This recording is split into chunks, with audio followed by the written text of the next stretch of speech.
Le début du conflit. Rama descendit du mont Souvela pour encourager ses troupes.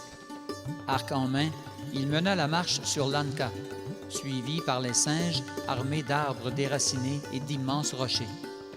Ils arrivèrent bientôt à la porte nord, où ils établirent un campement. De leur côté, Nila, Angada et Hanuman occupèrent les portes est, sud et ouest, respectivement.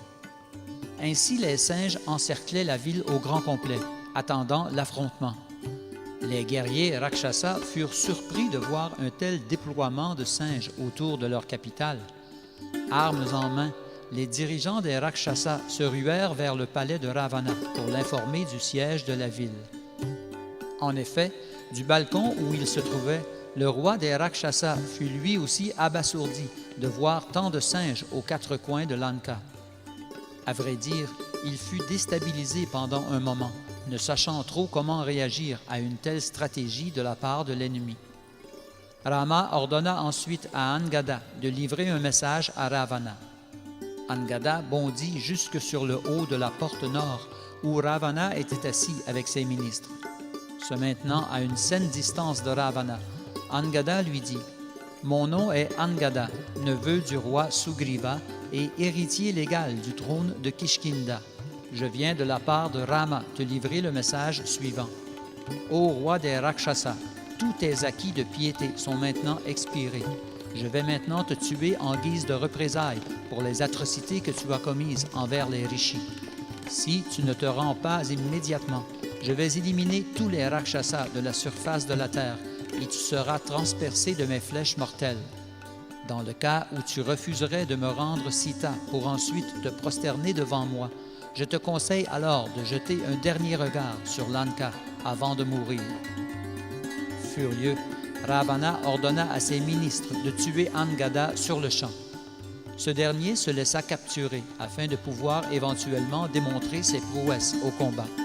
Puis il bondit soudainement sur le toit du palais de Ravana, traînant avec lui 4 Rakshasas qui retombèrent aux côtés de leur maître sous l'effet de la surprise.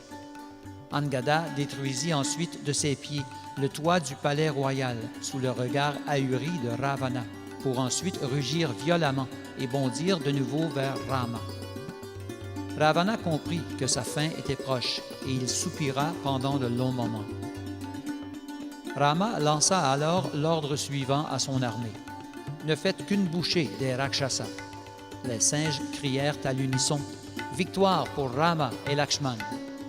Ils escaladèrent ensuite les forteresses de la ville, les détruisant avec leurs arbres et leurs rochers. Ravana ordonna à ses troupes d'avancer rapidement vers l'ennemi, marquant ainsi le début du conflit, dans un tumulte infernal. Les Rakshasas frappaient les singes au moyen de leurs masses et autres armes, et les singes répondaient avec leurs arbres et rochers, leurs dents et leurs griffes. Seuls Rama et Lakshman disposaient d'arcs et de flèches. Certes, les soldats de Ravana possédaient des armes plus sophistiquées que celles des singes, mais la malédiction de Sita sur eux fit qu'ils tombèrent sous les coups des simples arbres et rochers dont disposaient les singes. Des rivières de sang créées par le massacre emportaient les cadavres démembrés et décapités des Rakshasas et des singes morts au combat. D'un côté comme de l'autre, les armées subissaient de lourdes pertes.